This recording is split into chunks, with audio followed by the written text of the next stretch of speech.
அவர் நமக்கு கொடுத்திருக்கிறார். மிக அருமையான ஒரு வேத பகுதி. யோவான் சுவிசேஷ புத்தகத்தை தொடர்ந்து தியானிச்சுட்டு வரோம். அநேக அற்புதங்களை, அநேக வெளிப்பாடுகளை ஆண்டவர் நமக்கு கொடுத்து கொண்டிருக்கிறார். இன்றைக்கு நம்ம படிக்கிற இந்த பகுதியில் 38 வருஷம் வியாதியாக இருக்கின்ற ஒரு மனுஷன், அவனை குறித்ததான காரியங்களை நம்ம பார்க்குறோம். அநேக நேரங்களில் மெசேஜில் இந்த காரியங்களை எல்லாம் நம்ம கேட்டிருந்தாலும் இன்றைக்கி ஆண்டவர் இந்த காரியங்களை நம்மளோடு கூட இடைப்படுகிற இந்த காரியங்களோடு பாருங்கள். வசனம் இப்படியாக சிஸ்டர் படித்து முடித்தாங்க. 1 to 25 வரைக்கும் நம்ம தியானிக்கிறோம்.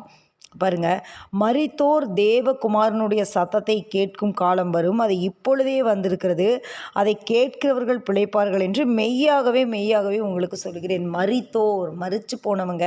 அப்போ அந்த 38 வருஷம் வியாதியாய் கிடந்த அந்த மனிதனுடைய வாழ்க்கையிலே நம்பிக்கை அப்படிங்கிறது என்ன அப்படின்னு சொன்னால், மரிச்சு போன ஒரு சூழ்நிலையில் 38 வருஷமும் அவனுக்கு ஒரு காரியம் இருந்துச்சு. என்ன அப்படின்னா, எப்படியாவது இந்த குளத்தில் போய் இறங்கி நான் சுகமாயிருவேன். 38 வருஷம் அவன் என்னவாக இருக்கிறான் அப்படின்னு சொன்னால், அவன் படுத்த படுக்கையாக இருக்கிறான். ரொம்ப அப்படியே வியாதியஸ்தனாக காணப்படுறான்.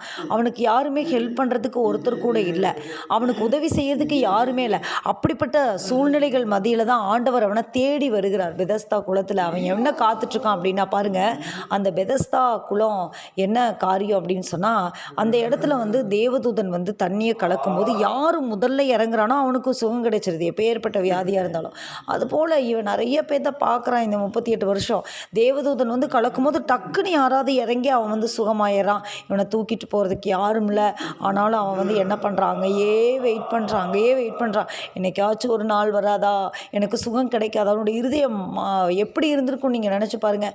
அவனுடைய காரியங்கள் எப்படி இருக்குன்னு நினச்சி பாருங்கள். அப்படி காத்து கொண்டிருக்கிறதான ஒரு சூழ்நிலை பாருங்கள். வசனம் சொல்லுது, இவைகளுக்கு பின்பு யூதருடைய பண்டிகை ஒன்று வந்தது. அப்பொழுது இயேசு எருசலேமுக்கு போனார். அப்போ ஒரு பண்டிகை நாட்களில் இயேசு இந்த காரியங்களெல்லாம் டிசைட் பண்ணிவிட்டு, ஆண்டவருடைய வாழ்க்கையில் எல்லாமே ப்ரீ பிளான் தான். அவருக்கு தெரியும் எந்தெந்த காரியத்தை எப்பப்போ செய்யணும் அப்படின்னு சொல்லிட்டு. அப்போ அவர் போகிறாரு. அவர் பண்டிகைக்கு போகிறார். எபிரேய பாஷையிலே பெதஸ்தா எனப்பட்ட ஒரு குளம் எருசலேமின் ஆட்டு வாசல் அருகே இருக்கிறது. அதற்கு 5 மண்டபங்கள் உண்டு. அவைகளிலே குருடர், சப்பானிகள், சூம்பின உறுப்புடையவர்கள் முதலானவர்கள் என்ன செய்வாங்க, அவர்களெல்லாம் அநேகர் படுத்திருந்து தண்ணீர் எப்பொழுது கலங்கும் என்று காத்து கொண்டிருப்பார்கள். அநேகர் இருப்பாங்களாம். அநேகர், வசனம் அப்படி தான் சொல்லுது. குருடர் இருப்பாங்க, சப்பானிகள் இருப்பாங்க, சூம்பின உறுப்புடையவர்கள் இருப்பாங்க, அநேகர் இருப்பாங்க. அப்போ அநேகர் இருக்கிறாங்க, சப்பானிகள் அநேகர் இருக்கிறாங்க, அநேகர் காணப்படுறாங்க, அநேகர் இருக்கிறாங்க.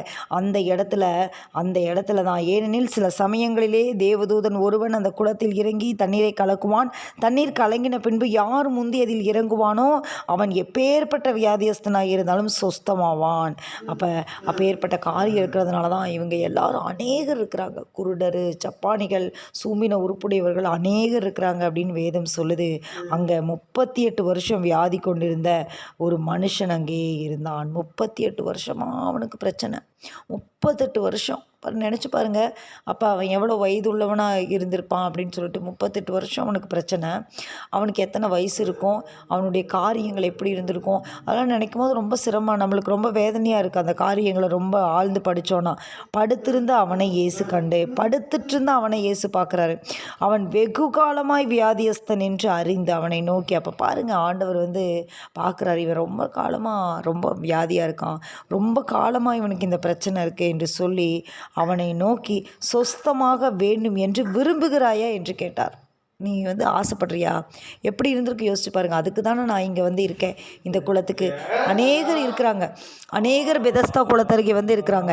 அவங்களாம் என்ன நினைப்பில் இருக்கிறாங்க, என்ன யோசனை இருக்காங்கன்னா, அவங்களுக்கெல்லாம் எப்படியாவது சுகம் பெற்றுக்கொள்ளணும், எப்படியாவது கண்டிப்பாக சுகம் பெற்றுக்கொள்ள. அதனால தான் அநேகர் அந்த இடத்துல இருக்காங்க. ஏன்னா அவங்களுக்கெல்லாம் தெரியுது, தேவதூதன் இறங்குவான், இறங்கும் போது சுகம் கிடைக்கும், அதனால் நம்ம முந்தி இறங்கிடணும் அப்படின்னு சொல்லிட்டு எல்லாம் அப்படியே அந்த இடத்துல வரிசையெல்லாம் ஒன்றுமே இல்லை, வரிசை கிரமமெல்லாம் ஒன்றுமே இல்லை. அந்த இடத்துல என்ன நடக்குது அப்படின்னு சொன்னால் பாருங்கள், எல்லாருமே இருக்கிறதுனால யார் முன்னாடி இறங்க முடியுமோ அவங்க முன்னாடி இறங்கிடுறாங்க. அதனால இவனை தூக்கி விடுறதுக்கோ பண்ணுறதுக்கோ யாருமே இல்லாததுனால அவனுடைய வாழ்க்கை அப்படியே போகுது.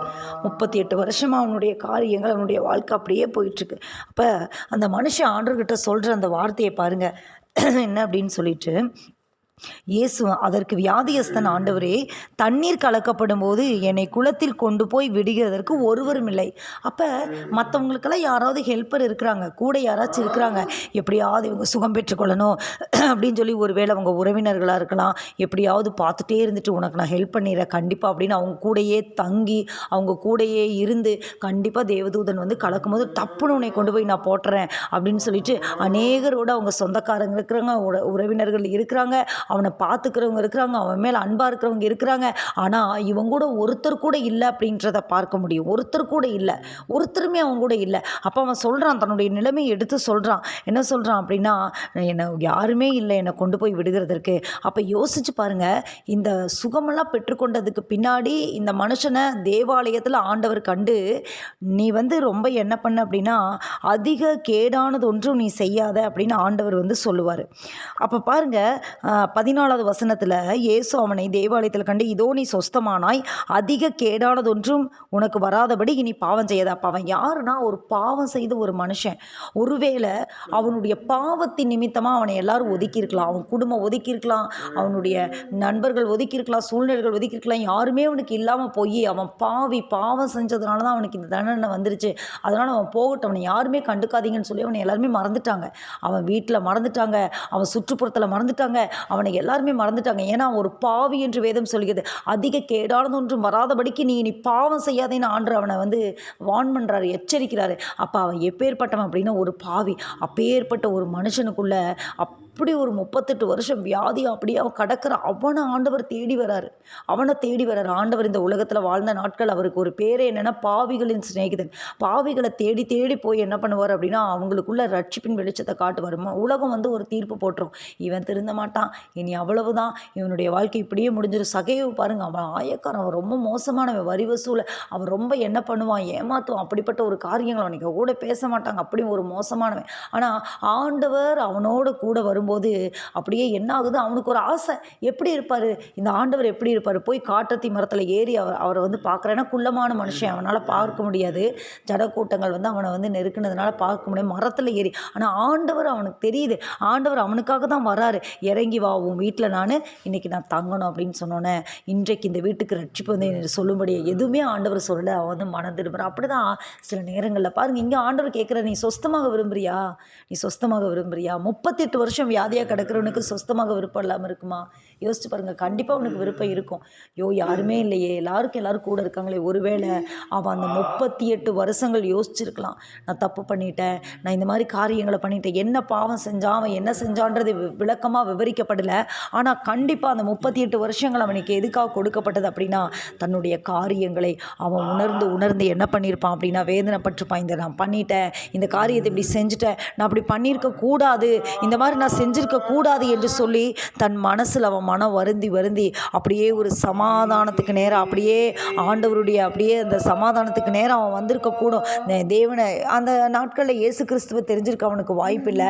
ஆனால் அவன் என்ன பண்ணியிருக்கலாம் அப்படின்னு சொன்னால், ஐயோ நான் தப்பு பண்ணிட்டேன், இந்த மாதிரி நான் தப்பு பண்ணிட்டேன் அப்படின்னு சொல்லி அவன் இருதயத்தில் அவன் யோசிச்சிருக்கலாம். எல்லாம் இருக்காங்களே பாருங்கள், ஆண்டவர் கேட்ட கேள்வி என்ன, அவன் சொன்ன பதில் என்ன யோசிச்சு பாருங்கள். நீ சொஸ்தமாக விரும்புறியா அப்படின்னு தான் ஆண்டவர் கேட்குறாரு. அப்போ திரும்பி என்ன சொல்லியிருக்கலாம், நான் சொஸ்தமாக விரும்புகிறேன் அப்படின்னு சொல்லியிருக்கலாம். ஆனால் அவன் சொன்ன வார்த்தை என்னென்னா, ஆண்டவரே என்னை கொண்டு போய் விடுறதுக்கு யாருமே இல்லை. அப்போ அவனுடைய இருதயத்தின் ஆழத்தில் ஒரு எண்ணம் அறுத்துட்டே இருக்கு.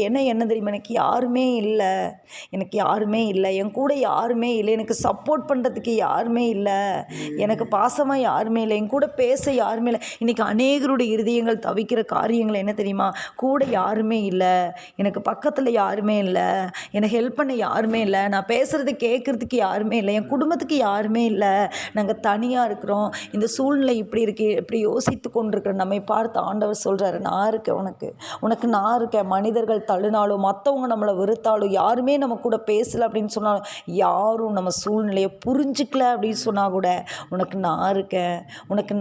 ஆண்டவர் இந்த காலை வேளையில் கரங்களை பிடித்து நம்மை பார்த்து சொல்கிறார், அந்த மனுஷன் பாவம் செஞ்சதுனால அவங்க கூட யாருமே இல்லை, ஆனால் இன்றைக்கி நாங்கள் எதுவுமே செய்யல ஆண்டவரே, நாங்கள் நன்மை தான் செஞ்சோம், ஆனால் நன்மைக்கு தீமை செய்கிறவங்க எங்களை விரோதிக்கிறாங்கப்பா, யாருமே எங்களுக்கு இல்லை என்று சொல்கிறீங்களா?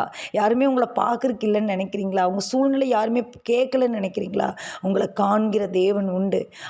அடிமை பெண் ஆகாரையே ஆண்டவர் பார்த்தாரு. அவள் இஸ்ரவேலின் காணியாட்சிக்கு புறமானவள். அன்றைக்கெல்லாம் பாருங்க, அப்படியே அவள் ஒன்றுமே கிடையாது. ஆனாலும் அந்த அடிமை பெண்ணாகிய ஆகாருடைய கூக்குரலை ஆண்டவர் கேட்டார். என்னை காண்கிறவரை நானும் இடத்தில் கண்டேன் அல்லவா என்று சொல்லி லகாய் ரோயின் அவள் பேர் வைக்கிறாள் அந்த துறவுக்கு. அப்போ பாருங்க, ஆண்டவர் காண்கிற தேவன், நம்மை பார்த்துட்டே இருக்கிறாரு. உதவியற்ற சிறுமையானவனையும் கூப்பிடுகிற எளியவனையும் அவர் காண்கிற தேவன், உதவி தருகிற தேவன் அவர். அப்போ இந்த காலை வேளையிலே யார் பார்க்கல, யார் கேட்கல, யார் நம்மளை நினைக்கல அப்படின்னு சொன்னால் கூட நம்மளை நினைக்கிற, காண்கிற, பார்க்கிற தேவன் ஒருவர் நமக்கு உண்டு. அப்போ அவன் சொன்ன அந்த வார்த்தை பாருங்கள், இயேசு அவனை நோக்கி அந்த வார்த்தையை அவன் சொன்னோன்னே பாருங்க, அவன் சொல்கிறான், நான் போகிறதுக்குள்ளே வேறொருவன் வந்துடுறான், வேறொருவன் போய் அந்த குளத்தில் இறங்கிடுறான் ஆண்டவரே அப்படின்னு சொல்லும்போது இயேசு அவனை நோக்கி, எழுந்துரு, இனி நீ கவலைப்படாத, நீ எந்திரிப்பா, நீ எந்திரி, நீ எழுந்துரு, உன் படுக்கையை எடுத்துக்கொண்டு நட என்றார். அல்லேலூயா. நீ சும்மா இல்லை, உன் படுக்கை ஏன்னா நீ முழுவதுமாக நீ விடுதலையாக்கப்பட்டிருக்க. உன்னோட படுக்கை, இந்த படுக்கை தான் அடையாளம், இந்த படுக்கை தான் அடையாளம். இத்தனை வருஷம் ஏன்னா ஆண்டவர் அவனை பார்க்கும்போது வெகு காலமாக இருந்தா. அப்போ அவனோட படுக்கை எப்படி இருந்திருக்கு யோசிச்சு பாருங்க. அவனுக்கு கூட ஒருத்தருமே இல்லை, அவன் ரொம்ப நாளாக இருக்கிறான், அவன் கூட யாருமே இல்லை. அப்போ அவனுடைய படுக்கை எப்படி இருக்கும் யோசிச்சு பாருங்கள். 38 வருஷமாக அவன் எப்படி இருந்திருக்கும். அவனோட படுக்கை நாத்தம் அடித்து ஒரு மாதிரி ஆகி சுகாதாரம் இல்லாத ஒரு நிலைமையில அது தேஞ்சு போய் அப்படியே புதுசாக இருந்திருக்க போகுது. அப்படி தானே இருந்திருக்கும். ஆனால் யோசிச்சு பாருங்கள், ஆண்டவர் என்ன செய்கிறார் அப்படின்னு சொன்னால், அந்த அடையாளங்களை மாற்றும்படி, அவன் முற்றிலுமாக சுகமானா என்று தெரிந்து கொள்ளும்படி, உன் படுக்கையை நீ எடுத்துக்கொண்டு நட. அந்த படுக்கையை நீ இங்கே வேண்டாம்ப்பா, அதை எடுத்துரு, அவ்வளவுதான், நீ எடுத்துகிட்டு போ. உன்னை பார்த்தவங்க எல்லாரும் எப்படி பார்த்துருப்பாங்க, உன்னை பார்த்த கண்கள் எப்படி பார்த்துருக்கும் தெரியுமா? படுக்கையிலே கிடக்கிற அவன் இனி எழும்புவதில்லை. அவ்வளவுதான். சங்கீதத்தில் ஒரு வசனம் இருக்குது, படுக்கையிலே தீரா வியாதி அவனை பிடித்து கொண்டது, படுக்கையிலே கிடக்கிறவன் எழும்புவதில்லை அப்படின்னு வசனம் அப்படியே சொல்லப்படுகிறது. ஆனாலும் கர்த்தர் எழுப்பும்போது ஒரு பெரிய ஆச்சரியம் உண்டாகும். அந்த கிழிஞ்சு போன, அந்த கந்தலாகி போன அந்த படுக்கையை அவன் கரங்கள் எடுக்குது. எல்லாரும் பார்த்து ஆச்சரியப்படுறாங்க, இந்த படுக்கை தூக்க முடியுமா, இந்த படுக்கை யாராவது தொடுவாங்களா, இவன் பக்கத்தில் யாராவது போவாங்களா, இவனை ஏதாவது பண்ண முடியுமா என்று சொல்லி நினச்சி பார்த்துட்டு இருந்த 38 வருஷம் அழுந்தி கொண்டிருந்த அந்த பிரச்சனையிலேருந்து அவனுக்கு ஒரு விடுதலை. அல்லேலூயா. இந்த காலை வேளையில் ஆண்டவர் இந்த வார்த்தை கொடுக்குறாரு அப்படின்னு சொன்னால் அந்த வசனம் விடுதலை செய்யும். சாதாரணமாக இந்த வார்த்தைகள் வரல. நமக்கு ஒவ்வொரு நாளும் புதிய புதிய காரியங்கள் ஆண்டு நம்மோடு கூட பேசி கொண்டிருக்கிறார். ரேமா இன்னைக்கு பரலோகத்திலிருந்து வருது. எத்தனை வருஷம் ஆனாலும் பரவாயில்ல, எத்தனை நாட்கள் ஆனாலும் பரவாயில்ல, எல்லாரும் பார்த்து அவ்வளவுதான் இனி முடியாதுன்னு சொல்லி சொன்னாலும் பரவாயில்ல, அவர் எழுப்ப வல்லமையுள்ள தேவன். அல்லேலூயா. நம்ம எழுப்ப அவர் வல்லமையுள்ள தேவன். கர்த்தர் நல்லவர். இந்த நாளில் கூட பாருங்க, நம்மளுடைய வாழ்க்கையில் அதே போல செய்வார். எழுந்துருன்னு சொல்லுவார். ஆண்டவர் நம்மை பார்த்து, எழுந்துரு, உன் படுக்கையை நீ எடுத்துக்கொண்டு நட. இன்றைக்கு ஹெல்ப் கேட்டுக்கொண்டிருக்கிறோமா, எனக்கு ஏதாவது உதவி செய்யனால முடியலன்னு சொல்லி கொண்டிருக்கிறோமா, ஆண்டவர் படுக்கையை எடுத்துக்கொண்டு நடக்க செய்கிற தேவன். அல்லேலூயா. முற்றிலுமாக விடுதலையான அப்படிங்கிற அடையாளமே அதை படுக்கை எடுத்துக்கொண்டு நெழுந்து நட, எடுத்துக்கொண்டு நீ நடப்பா. உடனே அந்த மனுஷன் சொஸ்தமாகி. அல்லேலூயா. ஆண்டுடைய வார்த்தை வந்தோடனே அப்படியே வசனம் தான் நம்மளுக்கு ஜீவன். வசனத்தை படிக்கும்போது தான் நம்ம என்ன பண்ணுவோம், ஆவிக்குரிய வாழ்க்கையில் கூட அப்படியே நம்ம படுத்து கிடக்கிற அனுபவம் இருக்குதா, படுத்து கிடக்கிற அனுபவம். காலையில் நம்ம ஆராதனை பகுதியில் பாடணும், உள்ளார்ந்த மனிதரை பலப்படுத்துங்கன்னு சொல்லி தேவ சமூகத்தில் நம்ம கேட்டோம். உள்ளான மனுஷன் அப்படியே சூம்பி போய் கிடக்கிறான், படுத்து கொண்டிருக்கிற நிலைமையாக இருக்குதா, ஆண்டவர் என்ன செய்வார் தெரியுமா, நம்மளை பார்த்து சொல்கிறார், இந்த காலை வேளையை எழுந்து நட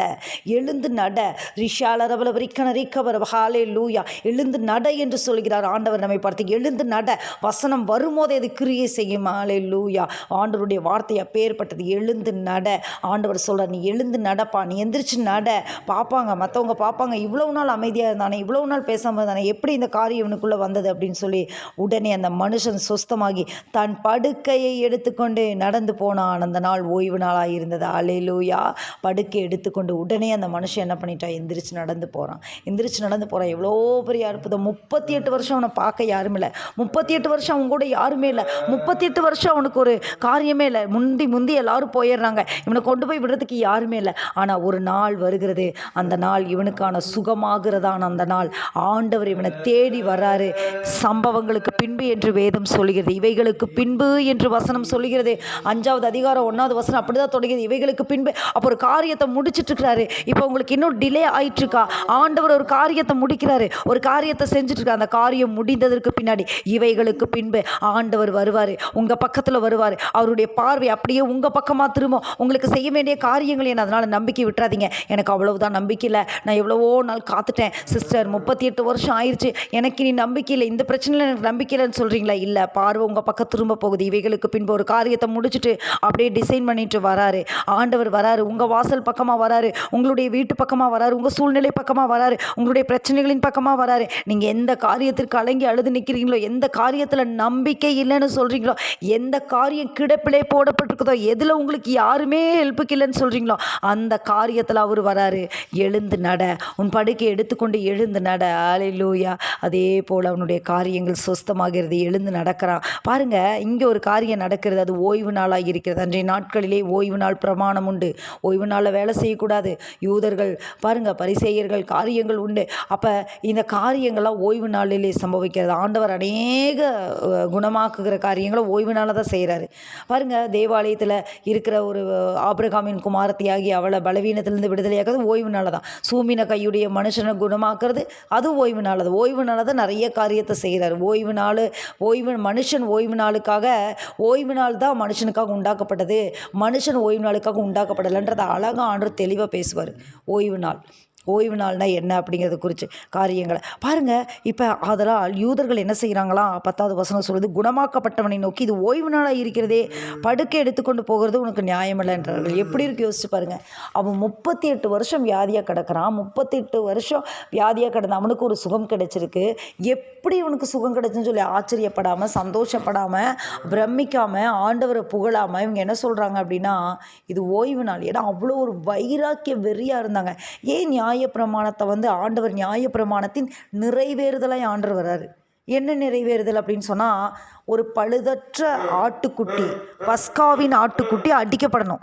இதுதான் ஓய்வு நாளினுடைய அந்த நியாயப்பிரமாணத்தினுடைய அந்த காரியங்கள். நியாயப்பிரமாணத்தினுடைய காரியங்கள் என்ன? பாவம் செய்தால் பலி கொடுக்கணும், பலியினால் இரத்த சிந்துதலினால் பாவ நிவர்த்தி உண்டாகும். இதுதான் நியாயப்பிரமாணம். இந்த நியாயப்பிரமாணத்தினுடைய நிறைவேறுதாய் பழுதற்ற ஒரு பலியாய் ஆண்டவர் சர்வாங்க தகன பலியாய் ஒரே தரம் இந்த ஜனங்களுடைய பாவங்களுக்காக நித்திய பிரதான ஆசாரியராய். பாருங்க, இந்த உலகத்தில் ஆண்டவர் பிரதான ஆசாரியர்களை எல்லாம் நியமிச்சார். நம்ம படிப்போம், ஆதியாகமத்திலிருந்து நமக்கு தெரியும். ஆரோனை ஆண்டவர் நியமிப்பார். ஆரோனுடைய கோல் துளிர்க்கும். அடுத்தது ஜனங்களுக்காக வந்தால் பிரதான ஆசாரியர் வந்தால் பலி செலுத்தணும், ஜனங்கள் பாவம் செஞ்சால் பலி செலுத்தணும். இது அப்படியே கண்டினியூவேஷன் ஆகுது, அப்படியே வருது, தொடர்ந்து போகுது. இதெல்லாம் அப்படியே கண்டினியூ ஆகுது. ஒருத்தன் பாவம் செய்வான், பலி செலுத்துவான், பாவம் செய்து அப்படியே போயிட்டே இருக்குது.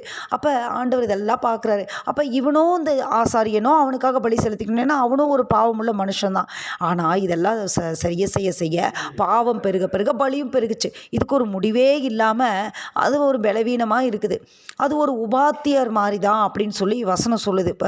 புதிய ஏற்பாட்டில் பாருங்கள், பவுல் இந்த காரியத்தை சொல்லுவார். எபிரேயர் நிருபத்தில் நினைக்கிறேன், ஒரு நியாயப்பிரமாணம் அப்படிங்கிறது ஒரு உபாத்தியர் மாதிரி தான். அதாவது ஒரு டீச்சர் வர்றது ஒரு இருக்கிற மாதிரி தான். அதுக்கு கீழே நம்மளாம் காவல் பண்ணப்பட்டிருந்தோம், இயேசு கிறிஸ்துவினுடைய ரத்தம் வர வரைக்கும். அப்போ இவர் என்ன பண்ணுறாரு? நியாயப்பிரமாணத்தின் நிறைவேறுதலாக ஒரே தரம் மெல்கிசேதேக்கின் முறையின்படி நித்திய பிரதான ஆசாரியராக வராரு.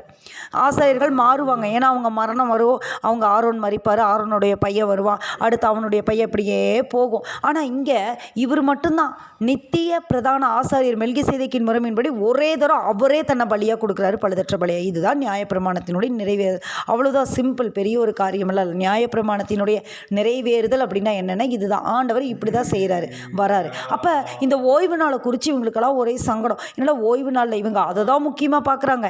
ஓய்வு நாளில் ஒரு மனுஷன் சொஸ்தமானா அதை குறித்து அவங்க பார்க்கல. ஓய்வு நாளில் நீ எப்படி படுக்கை எடுத்துக்கொண்டு நடக்கலாம், இதுதான் அவங்களுக்கு ஒரு காரியமாக இருக்குது. அப்போ என்ன நடக்குது அப்படின்னு சொன்னால், அவன் சொல்கிறான், அவன் அவர்களுக்கு பிரதியுத்தரமாக, என்னை சொஸ்தமாக்கினவர் உன் படுக்கை எடுத்துக்கொண்டு நடவென்று எனக்கு சொன்னார் என்றான். அதற்கு அவர்கள், உன் படுக்கை எடுத்துக்கொண்டு நட என்று உன்னுடனே சொன்ன மனுஷன் யார் என்று அவனிடத்தில் கேட்டார்கள். அவங்களுக்கெல்லாம் தெரியும், ஏன்னா இயேசு உலகத்தில் அற்புதம் செஞ்சது, அதிசயம் செய்கிறது, அங்கே பண்ணுறது எல்லாமே அவங்களுக்கு தெரியும். ஆனால் அவன் வாயிலிருந்து வரணுங்கிறக்கா கேட்குறாங்க, யாருப்பா, யார் உனக்கு சொன்னா அப்படின்னா. ஆனால் அவனுக்கு தெரியல. பாருங்க, சொஸ்தமாக்கப்பட்டவன் அவர் இன்னார் என்று அறியவில்லை. அவ்விடத்தில் ஜனங்கள் கூட்டமாக இருந்தபடியால் இயேசு விலகின கூட்டம். பண்டிகை நாள் வேற, பண்டிகை நாளுக்கு தான் அவர் வராரு. பெதஸ்தா குளத்தருகே ஒவ்வொரு நாளும் வியாதியஸ்தர்கள் வர போக கூட்டமாக தான் இருக்கும். அதனால அவனுக்கு தெரியல. உடனே சரி அப்படின்னு சொல்லிட்டு ஆண்டவரும் விலகி இருக்கிறார். ஆண்டவர் அப்படியே தெரியாத மாதிரி விலகி, சில இடத்துல ஆண்டவர் அப்படி தான் அற்புதம் செஞ்சுட்டு அப்படியே விலகி இருப்பார், அவங்களுக்கு தெரியாத மாதிரி விலகி இருக்கிறாரு. அதற்கு பின்பு இயேசு அவனை தேவாலயத்தில் கண்டு அதுக்கு பின்னாடி தேவாலயத்துக்கு போகிறான். பாருங்க, அப்போ இந்த மனுஷனுக்குள்ள ஒரு ரட்சிப்பு வந்திருக்குதுன்றதுக்கு அடையாளம் இதானே. அப்போ இந்த 38 வருஷம் இவன் வந்து அந்த வேதனையில் இருக்கும்போது உணர்ந்திருக்கான் மனசில். அப்போ இந்த மாதிரி காரியத்தை நான் பண்ணிட்டேன்னு சொல்லி அவன் வருத்தப்பட்டு வேதனைப்பட்டு இருக்கிற அந்த பீரியடில் தான் ஆண்டவர் அவனை சந்திக்கிறதுக்கு வராரு. அப்போ இவன் எங்கே ஆண்டவர் மறுபடியும் அவனை மீட் பண்ணுறாரு தெரியுமா? தேவ ஆலயத்தில் அவனை மீட் பண்ணுறாரு. ஹல்லேலூயா. அவனை வேற எங்கேயும் அவர் மீட் பண்ணல. மறுபடியும் போகலை, பாவத்துக்குள்ளே போகலை, காரியத்துக்குள்ளே போகலை. அவன் எதை விட்டு அந்த வந்தானோ அதை தொடருவதற்காக போகலை. இன்றைக்கெல்லாம் அநேகருடைய வாழ்க்கையில் மறுபடியும் போராட்டம் வர்றதுக்கு காரணம் என்ன தெரியுமா? ஆண்டவர் கொஞ்சம் அப்படியே ஃப்ரீ பண்ணி விட்டோன்னா மறுபடியும் அந்த பாவத்தை போய் தேட போகிறது. கொஞ்சம் அப்படியே ஆண்டவர் கொஞ்சம் அப்படியே ரிலீஃப் பண்ணி கொடுத்தோன்னா மறுபடியும் அதுக்குள்ளே போகிறது. அப்படி இருக்கக்கூடாது. அந்த மாதிரி காரியங்கள் இருக்கக்கூடாது. பாருங்க, அவன் அப்படியே உணர்ந்தவனாக அவன் எங்கே இருக்கிறால தேவாலயத்திலே கண்டு. அப்போ தேவனை தேட போகிறான். ஆண்டவர் எனக்கு சுகம் கொடுத்துட்டாரு, அவர் தான் எனக்கு சுகம் கொடுத்தாரு. நம்பி தேவனுக்கு நன்றி செலுத்த அவன் தேவாலயத்துக்கு போகிறான். ஹல்லேலூயா. தேவாலயத்துக்கு போகிறான். அப்போ அந்த ஆண்டவர் எங்கே அவனை மீட் பண்ணுறாரு தெரியுமா? தேவாலயத்திலேயே அவனை மீட் பண்ணுறாரு. அதற்கு பின்பு இயேசு அவனை தேவாலயத்திலே கண்டு, இதோ நீ சொஸ்தமானாய், அதிக கேடானதொன்றும் உனக்கு வராதபடி இனி பாவம் செய்யாத. நீ பாவம் செய்யாதப்பா, இனி பாவம் செய்யாத. நீ தேவாலயத்துக்கு வந்துட்டு நீ பரவாயில்ல, இனி நீ என்ன பண்ணு, நீ வந்து இனிமேல் பாவம் செய்யாத அப்படின்னு சொல்லி அவனுக்கு ஆண்டவர் சொல்வதை பார்க்க முடியும். இன்றைக்கி நம்மளை பார்த்து ஆண்டவர் அதை தான் சொல்கிறார். ஆண்டவர் நீ தேவாலயத்தில் பாருங்கள், நம்ம வந்து சில காரியங்களை கொஞ்சம் அப்படியே ரிலீஃப் ஆனணும். அந்த மாதிரி காரியங்களை நம்ம என்ன பண்ணிடக்கூடாது, அப்படியே கொஞ்சம் அப்படியே விட்டு வந்துடக்கூடாது. கொஞ்சம் ரிலாக்ஸ் பண்ணிக்கலாம். இல்லை, அதிக கேடானது ஒன்றும் வராதபடிக்கு நீ பாவம் செய்யாதே அப்படின்னு சொல்லிட்டு ஆண்டவர் அவனை சொல்கிறார். உடனே அப்போ தான் அவனுக்கு தெரியுது, ஓ இயேசு தானா என்னை சொஸ்தமாக்குனது, இவர் தானா அப்படின்னு சொல்லிட்டு உடனே அவன் போகிறான். உடனே அறிவிக்கிறான். அப்போ தான் பெற்ற அந்த ரட்சிப்பை, அந்த காரியங்களை, அந்த சுகத்தை அவன் சொல்லுகிற ஒருவனாக காணப்பட்டான். அவன் சுகம் பெற்றான். அவன் பாவத்தை என்ன பண்ணிட்டான், அவன் உணர்ந்தவனாக காணப்பட்டான். அதே சமயத்தில் அவன் என்ன செய்கிறான் அப்படின்னு அறிவிக்கிறவனாக காணப்பட்டான். இன்றைக்கி நம்ம அறிவிக்கணும். நம்ம பெற்றுக்கொண்ட அந்த காரியங்களை அறிவிக்கணும். நான் வந்து சுகமாக்கப்பட்டேன், நான் சுஸ்தமாக்கப்பட்டேன், நான் இப்படி இருக்கிறேன் அப்படின்னு சொல்லிட்டு அறிவிக்கிறவனாக அவன் காணப்பட்டான். அப்போ பாருங்கள், இன்றைக்கு அந்த காரியங்கள் நம்ம அப்படியே படிச்சுட்டு போயிடுவோம். 38 வருஷம் ஒரு மனுஷன் வியாதியாக இருந்தால் அவன் சுகமானான், ஆண்டு சுகமாக்கினார், போயிடுவோம். ஆனால் இதுக்குள்ளே இவ்வளவு காரியங்கள் இருக்குது. சும்மா ஆண்டு சுகம் கொடுக்கல. அவனுக்குள்ளே அந்த மனம் திரும்புதல் இருந்தது, மனம் வருந்துதல் இருந்தது. அவன் தேவாலயத்திற்கு சுகம் பெற்றவனை போனதுக்கப்புறம் இயேசுதான் தன்னை குணமாக்குனாருன்னு தெரிஞ்சோன்னா அவனை அறிவிக்கிறவனாக காணப்பட்டான். அறிக்கை பண்ணுறான், இவர் தான் என்னை குணமாக்குறாரு. உடனே போய் சொல்கிறான். அந்த மனுஷன் போய் தன்னை சொஸ்தமாக்கினவர் இயேசு என்று யூதர்களுக்கு அறிவித்தான். யூதர்கள் யாருக்கு அவரை பிடிக்காதோ, நீங்கள் பிடிக்கல, ஆனால் என்னை சுகமாக்குனது யார் தெரியுமா? இயேசு. எனக்கு வாழ்வு கொடுத்தது யார் தெரியுமா? இயேசு. என்னோடு இருக்கிறது யார் தெரியுமா? இயேசு. நம்ம அறிக்கப்படணும், நம்ம வாழ்க்கையில் அறிக்கப்படணும். எத்தனை பிரச்சனை நம்மளை சுற்றி எத்தனை ஆண்டவர் நம்மளுக்கு விடுதலை கொடுத்துருக்காரு. யோசிச்சு பாருங்க, விடுதலை கொடுத்துட்டே வராரு. நம்ம சொல்லணும், யார் உங்களுக்கு இந்த பிரச்சனை விடுதலை கொடுத்தார்? இயேசு. யார் உங்களுக்கு இந்த அற்புதத்தை செஞ்சார்? இயேசு. அவன் அறிவிக்கிறான், யூதர்களுக்கு அறிவிக்கிறான், இயேசு தான் எனக்கு இதை செஞ்சார். இயேசு. ஹல்லேலூயா. யூதர்களுக்கு அறிவித்தான். இயேசு இவைகளை ஓய்வு நாளில் செய்தபடியால் யூதர்கள் அவரை துன்பப்படுத்தி அவரை கொலை செய்ய வகை தேடினார்கள். உடனே அவங்க என்ன பண்ணுறாங்க, இவன் சொல்கிறான், ஆண்டவர் தான் எனக்கு சுகம் கொடுத்தாருனா, ஆனால் அவங்க என்ன பண்ணுறாங்க, கொலை செய்ய வகை தேடினார்கள். ஏன்னா அநேக அற்புதங்கள் ஆண்டவர் ஓய்வுனால தான் செய்கிறார். அதனால் என்ன பண்ணுறாங்க அப்படின்னு சொன்னால் கொலை செய்ய வகை தேடினார்கள். இயேசு அவர்களை நோக்கி, என் பிதா இதுவரைக்கும் கிரியை செய்து வருகிறார், நானும் கிரியை செய்து வருகிறேன் என்றார். அவர் ஓய்வு நாள் கட்டளையை மீறினதுமல்லாமல் தேவனை தம்முடைய சொந்த பிதா என்று சொல்லி தம்மை தேவனுக்கு சமமாக்கினபடினாலே யூதர்கள் அவரை கொலை செய்யும்படி அதிகமாய் வகை தேடினார்கள். அவர் மேசியாவை ஏற்றுக்கவே இல்லை பாருங்க. ஆண்டவரை அவங்க மேசியாவை ஏற்றுக்காதனால தான் ஆண்டவரை பிதா அப்படின்னு சொன்னோன்னே, என்னுடைய பிதா அவருன்னு சொன்னோன்னே அவர்களுக்கெல்லாம் கோபம் வருது. மோசையின் நியாயப்பிரமாணத்தின்படி நீ வந்து தேவ தூசரம் சொல்கிறியா?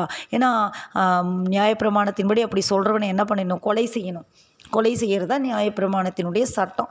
அதனால் கொலை செய்யணும் அப்படின்னு சொல்லிட்டு மோசே நியாயப்பிரமாணத்தில் வைராக்கியம் உள்ளவர்களாக அவங்க அந்த காரியங்களை வந்து செய்கிறாங்க.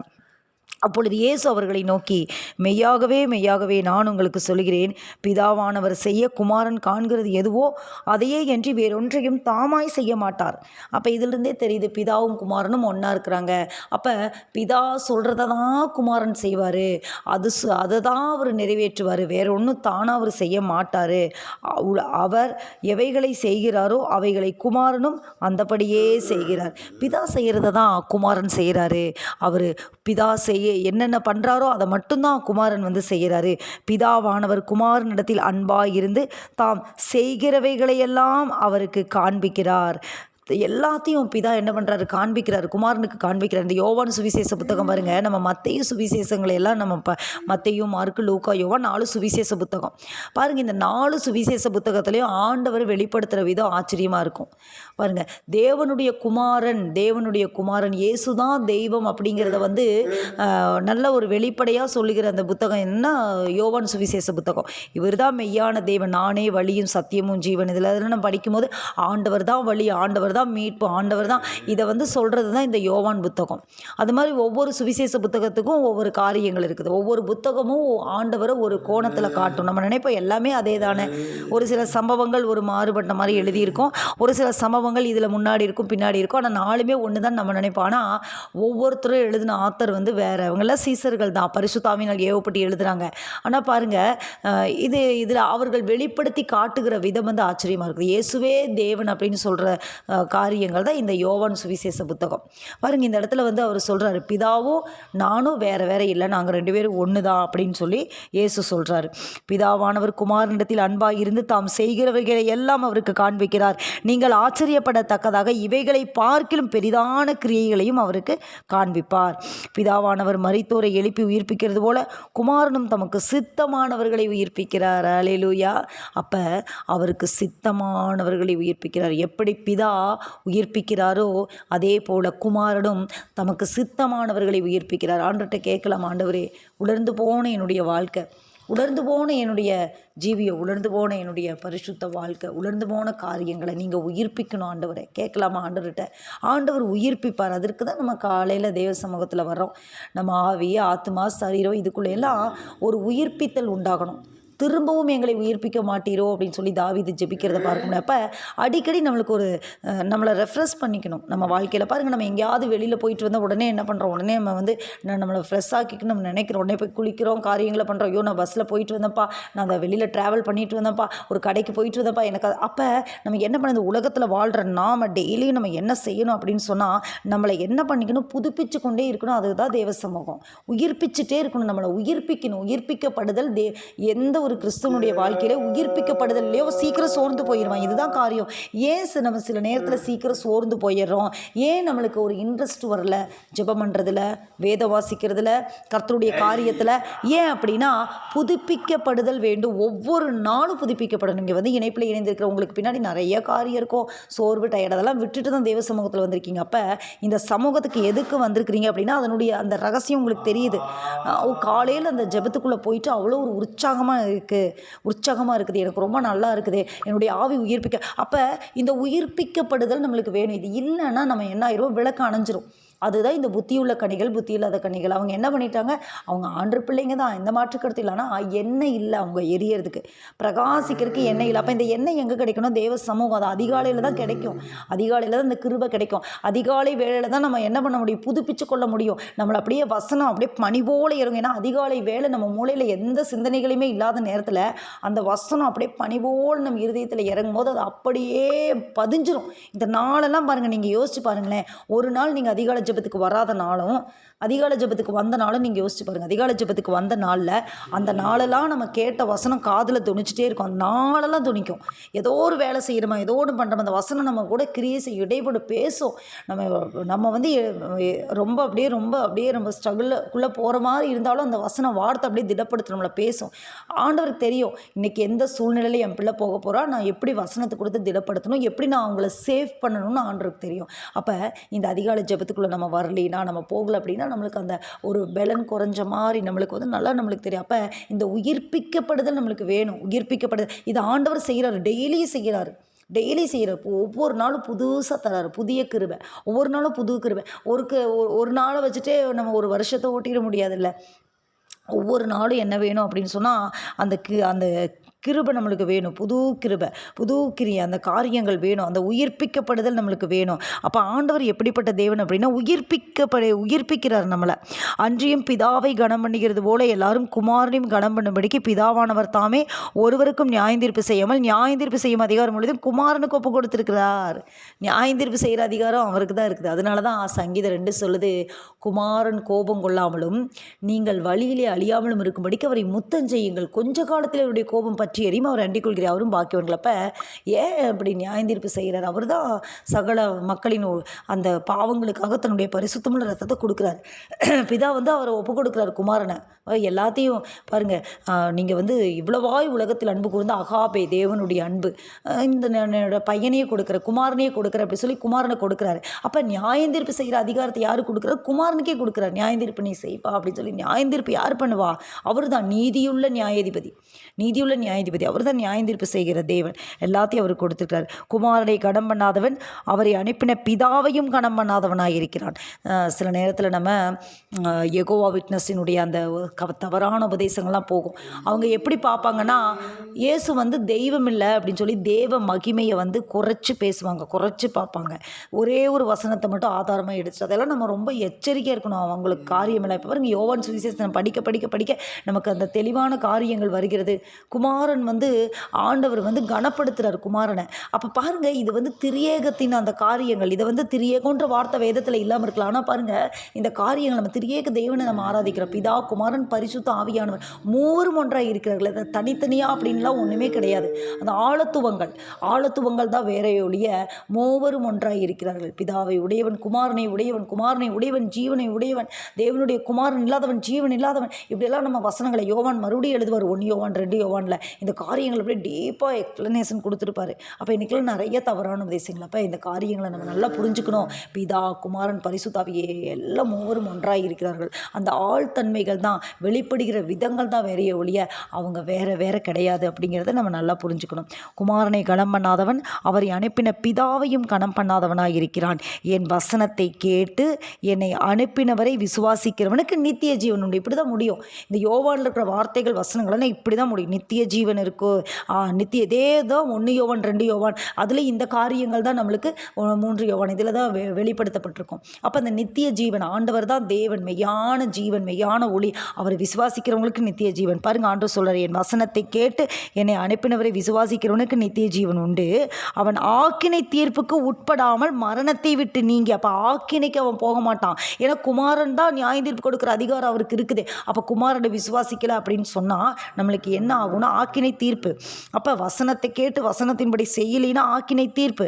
அப்போ வசனத்தின்படி நம்ம நடக்கணும். அப்போ ஆக்கினை தீர்ப்புக்கு உட்படாமல் மரணத்தை விட்டு நீங்கி ஜீவனுக்கு உட்பட்டிருக்கிறான் என்று மெய்யாகவே உங்களுக்கு சொல்லுகிறேன். 2 முறை ஆண்டவர் சொல்கிறார். உறுதிப்படுத்தப்பட்ட காரியங்கள். மெய்யாகவே உங்களுக்கு சொல்லுகிறேன், மரித்தோர் தேவகுமாரனுடைய சத்தத்தை கேட்கும் காலம் வரும். அது இப்பொழுதே வந்திருக்கிறது. மரிச்சு போயிட்டான்.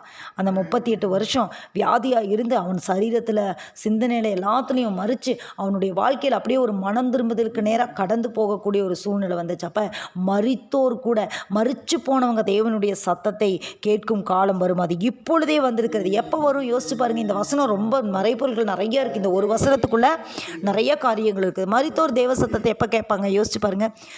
கடைசி நாளிலே, கடைசி அந்த தேவனுடைய எக்காலம் துணிக்கும் போது கிறிஸ்துவுக்குள் மரித்தவர்கள் முதலாவது எழுந்தரிப்பார்கள். வசனம் இருக்கு இல்லையா? மரித்தோர் தேவகுமாரனுடைய அந்த எக்கால சத்தத்தை கேட்கும் அந்த காலம் வரும். மரித்தோர் தேவகுமாரனுடைய எழுந்து வான்ற சத்தம் கேட்கும், இங்கே ஏறி வான்ற சத்தம் கேட்கும். பாருங்கள், யோவானுக்கு ஆண்டவர் வெளிப்படுத்தின பத்மதீவில் இங்கே ஏறி வா. பாருங்கள், அதே போல் மறிச்சு போய் நம்ம இருந்தோம்னு சொன்னால் கூட பாருங்கள், கிறிஸ்துவுக்குள் மரித்தவர்கள் ஒருவேளை ஆண்டவருடைய ரகசிய வருகைக்கு முன்னாடி நம்ம வாழ்க்கையில் அவருடைய வருகை வந்துருச்சுன்னா நம்ம எங்கே இருப்போம்? நம்மளுடைய சரீரம் வந்து எங்கே இருக்கும்? ஆண்டவர் வந்து அந்த கடைசி நாட்களில் நம்மளை கூப்பிடும் போது அந்த சத்தம் நம்மளுக்கு கேட்கும். அந்த எக்காலம் துணிக்கும் போது அந்த ரகசிய வருகையில் முதலாவது யார்? கிறிஸ்துவுக்குள் மரித்தவர்கள் தான் முதலாவது என்ன பண்ணுவாங்க? உயிர்ப்பிக்கப்படுவாங்க. மரித்தோர் தேவனுடைய சத்தத்தை கேட்கும் காலம் வரும். அது இப்பொழுதே வந்திருக்குது. இப்போவே வந்திருக்குதுப்பா. இப்போவே பாருங்கள் எல்லாம் வந்திருக்குது. ஆண்டவர் வெளிப்படுத்தி சொல்கிறார். அந்த 38 வருஷம் வியாதியாக கிடந்து அந்த மனுஷன் உயிர்ப்பிக்கப்படுற அநேகர் சொஸ்தம் அடைகிறாங்க. அவங்களாம் பாவத்தை விட்டு வர்றாங்க. நீ அதிக கேடானது ஒன்றும் செய்யாதபடி நீ போய் பாவம் செய்யாதே. அப்போ இந்த காரியங்கள் நடக்கிறது என்று ஆண்டவர் சொல்கிறாரு. அதை கேட்கிறவர்கள் பிழைப்பார்கள். அப்போ அந்த சத்தத்தை கேட்குறவங்க தான் என்ன ஆவாங்க? பிழைப்பாங்க. சத்தத்தை கேட்கணும். சத்தத்தை கேட்கிறவர்கள் பிழைப்பார்கள் என்று மெய்யாகவே உங்களுக்கு சொல்லுகிறேன். அல்லேலூயா. இந்த நாளில் கூட அருமையாக ஆண்டவர் நமக்கு வார்த்தைகளை கொடுத்தாரு. கர்த்தர் நல்லவர். அப்படியே இந்த வார்த்தைகளை நம்ம பிடிச்சுக்கொள்வோம். பாருங்கள், நம்மளுக்கு 4:30 to 6 o'clock வரைக்கும் நம்மளுக்கு டைம் எப்படி போனது அப்படின்றதே தெரியல. ஆண்டருடைய வசனத்தை நம்ம கேட்க ஒரு உயிர்ப்பித்தல் நம்முடைய வாழ்க்கையை நடக்கப்படுகிறது. கர்த்தர் நல்லவர். அப்படியே அந்த 38 வருஷம் வியாதியாய் கிடந்த அந்த மனிதனை சொஸ்தமாக்கினது போல இன்றைக்கு ஆண்டவர் நம்ம மத்தியில் மகிமையாக இறங்கணும். அப்படியே கரங்களை உயர்த்தி ஜெபிக்கலாமா? கரங்களை உயர்த்தி அல்லேலூயா. கர்த்தர் நல்லவர்.